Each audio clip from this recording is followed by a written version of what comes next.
सत्य घटनाओं से प्रेरित है। जिनके साथ ये घटनाएं घटी उसकी वास्तविकता उन्हीं तक सीमित है। भूत प्रेतों और अपसामान्य विषयों के होने पर चैनल कोई दावा नहीं करता और ना ही प्रोत्साहन करता है। बस एक दावा करता है और वो है डर।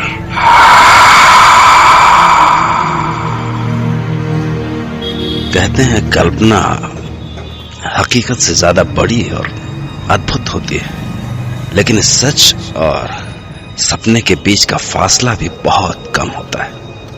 कई बार हमारे साथ घटी घटनाएं हमारे लिए तो हकीकत होती हैं, पर औरों के लिए कोरी कल्पना। मैं डॉक्टर नागर, पेशे से मनोवैज्ञानिक और पैशन से ह्यूमन माइंड का फैन, हर रात आपके पास लेकर आऊंगा मुझसे मिले कुछ लोगों की आप बीती, कुछ घटनाएं, कुछ किस्से जिन्हें सुन के आप भी सोचने लगेंगे कि क्या वो सच था। क्या वो सच था? आज हम सुनेंगे मुंबई से अनुज जोशी की कहानी। अनुज जो भूत प्रेतों की बातों पर विश्वास नहीं करते थे। वो रात थी 16 दिसंबर 2007 की। मैं मुंबई पुणे एक्सप्रेसवे पर तकरीबन 100 के ऊपर की स्पीड से मुंबई वापस आ रहा था। बारिश में गाड़ी तेज चलाने का मजा ही कुछ और है। पर मेरी लाइफ में आगे क्या होने वाला था मुझे उसका बिल्कुल भी अंदाजा नहीं था। मैं मस्त बारिश को चीरता हुआ गाड़ी दौड़ा रहा था कि अचानक मेरा ध्यान पेट्रोल इंडिकेटर पर गया एंड आई रियलाइज कि पेट्रोल लगभग खत्म हो चुका है। एज एक्सपेक्टेड अगले 10 सेकंड में ही गाड़ी बंद पड़ गई। Oh hell, the only way out was डब्बा लेकर पेट्रोल पंप तक जाओ और वापस आओ। तेज बारिश और 5 किलोमीटर का वॉक। खैर डब्बा लेकर बाहर बारिश में निकला।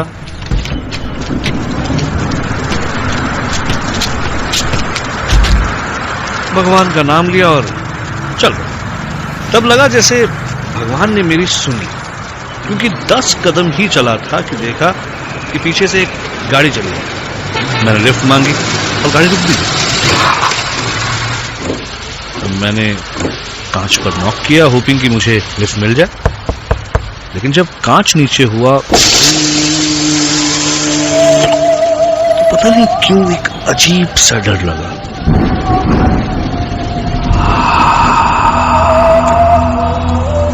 अंदर झांक के देखा तो सिर्फ एक बूढ़ा आदमी गाड़ी चला रहा था। नीला सूट, नीली हैट और बड़ी बड़ी आंखें। हेलो, मैंने कहा। वो आदमी मेरी तरफ मुड़ा और मुस्कुराया, लेकिन वो मुस्कान बहुत अजीब सी थी, ऑलमोस्ट क्रीपी। और तब उसने अपना मुंह खोला और उस आदमी की आवाज सुनकर ऐसा लगा मानो किसी ने मेरी पीठ पर बर्फ डाल दिया। उसने कहा, हेलो। सच एक बार मन में आया कि तुरंत यहां से भाग जाऊं, पर मैंने अपने आप को संभाला और कहा, सर लिफ्ट मिलेगी, मुझे आगे 5 किलोमीटर तक जाना है, एक पेट्रोल पंप तक। उस आदमी ने अपनी उसी ही पतली और अजीब सी आवाज में जवाब दिया, आओ बैठो। Thank you sir. मैंने एक लंबी सांस ली और गाड़ी में बैठ गया। कई बार कैसे होता है ना, वो कुछ करते ही मन से आवाज आती है कि गलत किया बॉस, गलत किया। बस वैसी ही आवाज मेरे मन में आ रही थी। मैंने फाइनली कहा, हेलो सर, मेरा नाम अनुज है। Call me Freddy. Okay, hi Freddy. वो मेरी तरफ देखकर मुस्कुराया। पतले से सूखे हुए होंठ और पीले रंग के टेढ़े मेढ़े दांत। मेरी तरफ मुस्कुराने के बाद फ्रेडी डिकोस्टा फिर आगे देखने लगा। धीरे धीरे मेरा डर बढ़ने लगा। फाइनली बातचीत करने के इंटेंशन से मेरे मन में जो आया मैंने कह दिया, आप बहुत खुश लग रहे हैं मिस्टर फ्रेडी। ओह यस, मैं बहुत खुश हूँ। मैं कल सुबह अपने एक दोस्त से 4 साल के बाद मिलूंगा। अच्छा, देखो ये है उसकी तस्वीर। और उसने मुझे एक आदमी की तस्वीर दिखाई। मोटा सा आदमी, उम्र लगभग 50। ओह, तो इसलिए फ्रेडी मुस्कुरा रहे थे। मेरी जान में जान आई। थोड़ा गिल्टी भी फील हुआ, लेकिन इससे पहले मैं कुछ कहता सामने पेट्रोल पंप आ गया। मैंने फाइनली फ्रेडी से कहा, एक बार फिर से thank you sir. Oh sorry Freddy. That is all right. अगर तुम्हें कभी भी मुझसे बात करनी हो तो you can call me. और मेरे हाँ या ना कहने से पहले ही उसने अपनी जेब से कुछ कागजों का बंडल निकाला। काफी पुराने कागज थे वो, और उनमें से उसने एक कागज का कोना फाड़ा और उसमें लिखा फ्रेडी डिकोस्टा और अपना टेलीफोन नंबर और बैंड्रा वेस्ट का अपना एड्रेस। तो मुझे कागज दे दिया। मैं जैसे ही उतरा उसने अपनी उसी डरावनी आवाज में कहा, फिर मिलेंगे। बाय।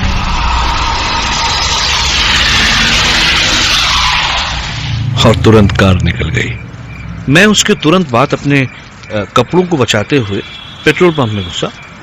वहां खड़े पेट्रोल अटेंडेंट ने मुझे देखकर पूछा, क्या साहब आपकी गाड़ी बंद पड़ गई है क्या?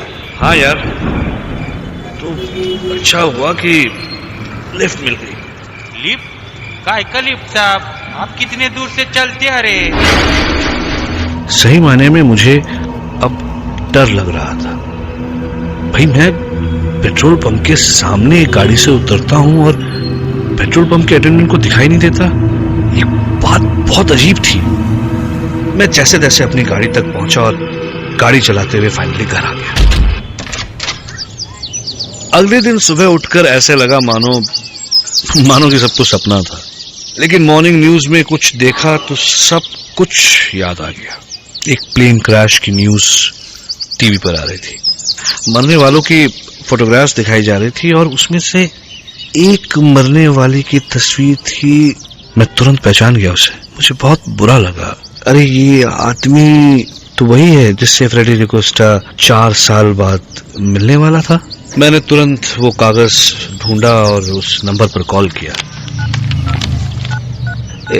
एक औरत ने फोन उठाया और मैंने कहा कि फ्रेडी डिकोस्टा से बात कर सकता हूँ। तो उस औरत ने गुस्से में कहा, What nonsense? क्या मजाक है ये? और फोन रख दिया। मुझे बड़ा अजीब लगा। मैंने फिर से कॉल लगाया। हेलो, अपनी मालकिन या मालिक को फोन दीजिए। और ये कोई बात करने का तरीका है? सामने से औरत ने मुझसे भी ज्यादा गुस्से में कहा, Do you know, आप मेरे हस्बैंड फ्रेडी डिकोस्टा के बारे में बात कर रहे हैं, जिन्हें मरे 4 साल हो चुके हैं। मुझे अचानक ऐसे लगा जैसे मैं अपनी सीट के अंदर ही धंसता जा रहा हूँ। कुछ समझ नहीं आया। गला सूख गया। कल रात जो मुझे मिला, कहीं वो फ्रेडी का? अब सिर्फ एक ही चारा बाकी था कि मैं उसकी बीवी से जाकर मिलूं।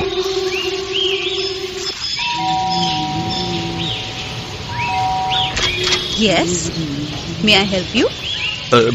जी, मेरा नाम अनुज है। वो मैंने आपसे फोन पर बात की थी आपके हस्बैंड फ्रेडी के You, तुम जाते हो या मैं पुलिस को बुलाऊं? नहीं, मेरी बात सुनिए प्लीज। मेरा विश्वास कीजिए, मैं कल रात को उनसे मिला था और मेरी उनसे बात हुई थी। I'll call पुलिस अगर तुम इधर से नहीं गया तो। प्लीज मैडम बात सुनिए। वो उनका कद कुछ 6 फुट का था। वो पतले से बड़ी बड़ी आंखें और उन्होंने वो ब्लू सूट पहना था, ब्लू हैट भी। औरत तुरंत रुक गई, दरवाजा खोला और मुझे देखती रह गई और थोड़ी देर बाद बोली, मैंने दफनाते हुए यही कपड़े पहनाए थे उन्हें। तब उन्होंने मुझे बताया कि 4 साल पहले आज ही के दिन फ्रेडी डिकोस्टा ने खुदकुशी कर ली थी। यानी आज उन्हें मरे हुए 4 साल हो चुके थे। पहले रोज सुबह उठकर मेरे को आई लव यू बोला करता था, लेकिन एक दिन सुबह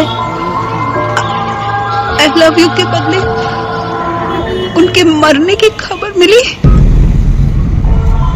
4 साल से तड़प रही हूँ कि मेरा फ्रेडी फिर मेरे को आई लव यू बोलेगा। I was shocked. ये सब क्या हो रहा है? उनकी वाइफ मुझे उनकी कब्र तक ले गई। मुझे बहुत अजीब और बहुत ज्यादा डर लग रहा था। फ्रेडी के बारे में हर बात मिली, लेकिन एक चीज नहीं मिली, उनकी आवाज। उनकी वाइफ ने कहा कि हाँ, उनकी आवाज तो, मैंने कहा एकदम अजीब सी, पतली सी और फटी हुई सी आवाज थी, राइट? तो उन्होंने कहा नहीं, उनकी आवाज तो मोटी थी। तब अचानक उनका चेहरा एकदम सफेद हो गया और उन्होंने कहा, तुम जानता है मेरा हस्बैंड कैसे सुसाइड किया? अपने गले पे गोली चलाकर। इसीलिए उनकी आवाज। मेरे चक्कर बढ़ते जा रहे थे। तब अचानक उनकी वाइफ ने मुझसे पूछा, पर आपको ये नंबर कैसे मिला? हाँ, उन्होंने मुझे वो कुछ कागजों का बंडल था उनकी जेब में, जिसमें से एक कागज फाड़कर उन्होंने मुझे दिया। अचानक मानो उनकी आंखें और बड़ी हो गई और उन्होंने कहा, किधर है? मुझे वो कागज दे दो अभी, प्लीज मुझे वो कागज दे दीजिए।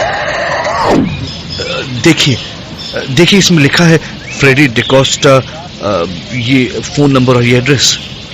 उस कागज को उन्होंने कुछ ऐसे छुआ जैसे कोई बहुत कीमती चीज हो, और उन्होंने कहा,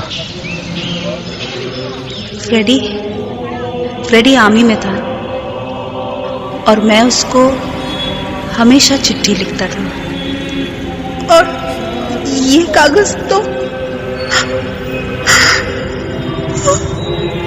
उन्होंने कागज को पलटा और पीछे उन्हीं के अक्षरों में लिखा था, आई लव यू, और वो रो पड़ी।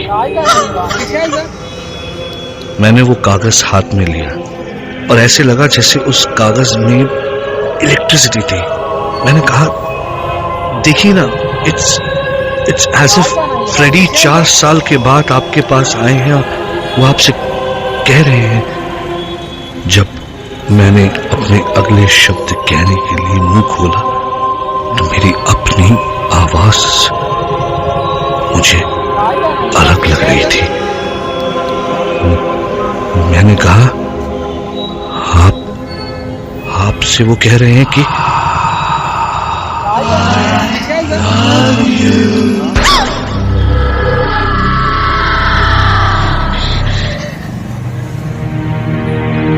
हमारी चेतना पर किसी का जोर नहीं है। सपनों को तो आप बुलाते नहीं हैं, लेकिन वो फिर भी आते। इसी तरह जिंदगी में कुछ पड़ाव भी बिना बुलाए चले आते हैं। क्या सच में फ्रेडी डिकोस्टा मरने के बाद भी अनुज से मिले? अगर नहीं तो उसके पास वो कागज कहां से आया? क्या सच में मरने के बाद उनकी आवाज बदल गई थी? और क्या सच में उन्होंने अनुज के जरिए अपने प्यार का इजहार किया? कुछ बातें हमें खुली आंखों से नहीं, खुले मन से दिखती हैं। ऐसे में दिमाग तो सन्न रह जाता है और मन में सिर्फ एक सवाल दे जाता है,